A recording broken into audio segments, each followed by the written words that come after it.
ചില ആൾക്കാർക്കാണെങ്കിൽ food free ആയിട്ട് കിട്ടും, കഴിക്കാൻ പോകുമ്പോഴത്തേന് അത് കഴിച്ചിട്ട് ഫുഡ് ഫ്രീ ആയിട്ട് തന്നതല്ലേ എന്നോർത്ത് ഇല്ലാത്ത കഥകൾ അങ്ങ് തള്ളി തള്ളി വയ്ക്കും. പക്ഷേ ഇത് കേട്ട് വിശ്വസിച്ച് പോണ ഒരുപാട് സാധാരണ മനുഷ്യരുണ്ട്. അങ്ങനെ കുറേ നാൾ കൊണ്ട് കുറേ ആൾക്കാർ എൻ്റെ അടുത്ത് പറഞ്ഞു, ഒന്ന് പോയി കഴിച്ചു നോക്ക് അവിടെ എങ്ങനെ ഉണ്ടെന്ന്, എന്നിട്ടൊരു റിവ്യൂ പറ എന്ന് പറഞ്ഞതും കേട്ടുകൊണ്ട് വണ്ടിയിൽ പെട്രോൾ അടിച്ച് കെട്ടിയെടുത്തുകൊണ്ട് ഞാൻ ഇവിടം വരെ വന്നു. ശരിക്കും പറഞ്ഞാൽ ഞാൻ പറഞ്ഞു വരുന്നത് നമ്മളെ തമിഴ്നാട് സെങ്കോട്ടയിലുള്ള ബോർഡർ ചിക്കൻ എന്നറിയപ്പെടുന്ന ആ സംഭവത്തെക്കുറിച്ചിട്ടാണ്. ഞാൻ ഇവിടെ നിന്ന് ബിരിയാണിയും തമിഴ്നാട് സ്റ്റൈൽ ബിരിയാണിയും അവരുടെ ഈ ബോർഡർ ചിക്കനും സംഭവം ജ്യൂസും എല്ലാം ഞാൻ കുടിച്ചു, ഓംലെറ്റും എല്ലാം ഞാൻ കഴിച്ചു. പക്ഷേങ്കിൽ എനിക്ക് അതിൻ്റെ അകത്ത് വളരെ ജെന്യൂനായിട്ട് പറയാനുള്ളതെന്ന് പറഞ്ഞാൽ കോല് പോലത്തെ ഒരു കോഴിയുടെ കാല്.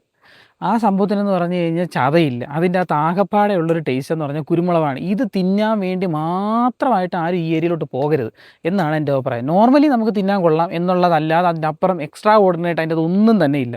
രണ്ടാമത്തെ കാര്യം ബിരിയാണി നൈസാണ്, നോർമൽ ബിരിയാണി, കല്യാണ ബിരിയാണി എന്നൊക്കെ പറഞ്ഞ് കൊടുക്കുന്നതിൻ്റെ ഒരു വകഭേദമായിട്ട് എനിക്ക് തോന്നിയിട്ടുള്ളൂ. എക്സ്ട്രാ ഓർഡിനറി ആയിട്ട് ആ ഗ്രേവി ഒഴിച്ച് കഴിക്കുമ്പോഴൊന്നും ഒന്നും തോന്നില്ല, ഒരു സംഭവം തോന്നില്ല, എനിക്കൊന്നും തോന്നിയില്ല. പിന്നെ ആകപ്പാടെ എനിക്ക് കൊള്ളാമെന്ന് തോന്നിയെന്ന് പറഞ്ഞിട്ടുണ്ടെങ്കിൽ പൊറോട്ട കൊള്ളാം, നൈസാണ്, ഉള്ളതുപോലെ പറയണം, പൊറോട്ട കൊള്ളാം, എക്സ്ട്രാ ഓർഡിനറി ആണെന്ന് പറഞ്ഞ് ഞാൻ ഒരു ഹൈപ്പും ഇതിൻ്റെ അത് പറയുന്നില്ല.